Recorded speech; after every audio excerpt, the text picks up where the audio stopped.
What's up, fuckers? It's tea time. Today we have a man who's never made a woman laugh, climax, or feel safe, and I know that's why he strolls through an Ashley furniture like it's a brothel. It's the billionaire bootlicker from Ohio, no stance Vance. His positions change more than a fidgety yoga instructor, but you can often find him in Downward Dog, especially if Peter Thiel is behind him. Peter Thiel, JD's big gay sugar daddy, a billionaire tech investor who co-founded PayPal, and the man who poured $15 million into JD's 2022 Senate run like he was ordering a custom fascist on Amazon Prime.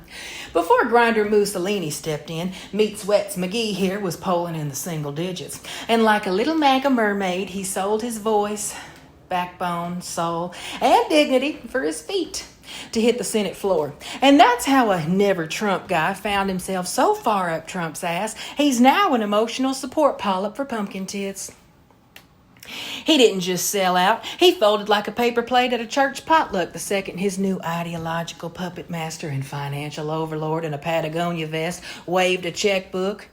He dangled a Senate seat and suddenly JD's deep throat and authoritarianism. God forgive me. Every position he holds is bought, borrowed, or bartered for proximity to power. A Midwestern meat puppet in tear-stained khakis preaching about alpha males. And nothing says alpha like eyeliner with a matte finish and having masculinity so delicate a woman could shatter it by making more money than him or just simply knowing where her own clitoris is. But we know his inflated masculinity is just a weaponized performance to hide the fact that he's just a walking insecurity complex built entirely out of red meat shame and a father's absence. He acts like some tough guy in a poorly tailored suit, but gets winded just opening a jar and has a deep fear of therapy and women who can read. But maybe if he spent some time on the couch instead of inside it, we wouldn't be dealing with him acting out his mommy issues on national policy. He doesn't just hate women in theory. He literally hates them in policy. He's voted against reproductive rights, blames single moms for society's collapse, and he blames domestic violence on feminism, not the men throwing the punches. He made millions off his hillbilly elegy sob story, then called the women in his hometown narcissistic for leaving abusive partners. But he doesn't want a partner. He wants a compliant roommate with 2 tits and 0 opinions. He needs women to be submissive because deep down he knows he couldn't even lead a conga line. He thinks masculinity means quoting Leviticus and controlling women, but he can't even control his own insecurities.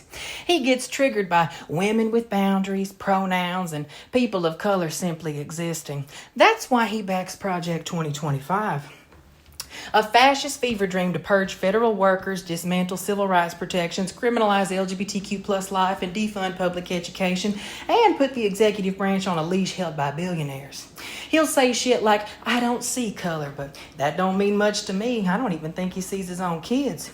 He wraps himself in fatherhood when it's convenient, but legislates like children only matter if they're white, straight, obedient, and headed for prep school.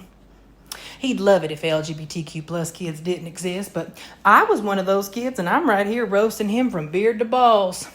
If a black or brown kid wrote hillbilly elegy, he would call it leftist propaganda and try to ban it from a library. He's never cared about protecting children or working families. He wouldn't even spit if any of them were on fire. He votes to gut health care, child care, labor rights, and reproductive freedom like he's trying to win a medal in cruelty. He's pro-billionaire, anti-woman, and emotionally allergic to empathy. He blames poverty on bad choices, then votes to burn every lifeline those communities have. He's not a leader. He's a bootlicking butler in dad jeans, helping billionaires understand poor people, just enough to screw them more efficiently. He's no alpha. He's just a beta test for what happens when ambition rots your ethics.